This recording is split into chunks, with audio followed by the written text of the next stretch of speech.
Traffic assistant کے طور پر کنرز کا تکرار، تاریخی فیصلہ، دیگر محکموں میں مزید موقع فراہم کیے جائیں گے، وزیر سیتکا کا بیان۔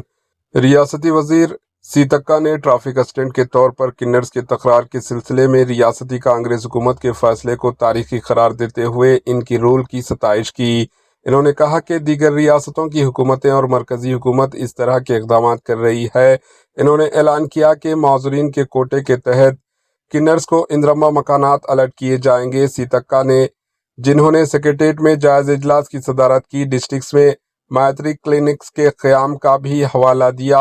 انہوں نے تیقن دیا کہ دیگر سرکاری محکموں میں کنرز کے لیے مزید مواقع پیدا کیے جائیں گے۔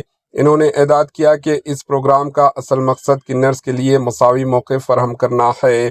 کنرز کو بااختیار بنانے کے لیے تلنگانہ کانگریس حکومت نے دسمبر 2024 میں حیدرآباد کے 44 کنرز کو ٹریفک اسسٹنٹ کے طور پر مقرر کیا تھا۔ انہوں نے کہا کہ یہ سماج میں ان کو شامل کرنے کی سمت ایک اہم قدم ہے، جہاں انہیں بامعنی ملازمت کے موقع فراہم کیے جا رہے ہیں۔ تلنگانہ بھارت کی پہلی ریاست ہے جس نے سرکاری ملازمتوں میں کنرز کو شامل کرنے کا فیصلہ کیا۔ حکومت نے اس تجرباتی پروجیکٹ کے طور پر اختیار کرتے ہوئے ان کے کردار کے بارے میں 6 ماہ بعد رپورٹ دینے کی درخواست کی۔ Bureau report, H N news.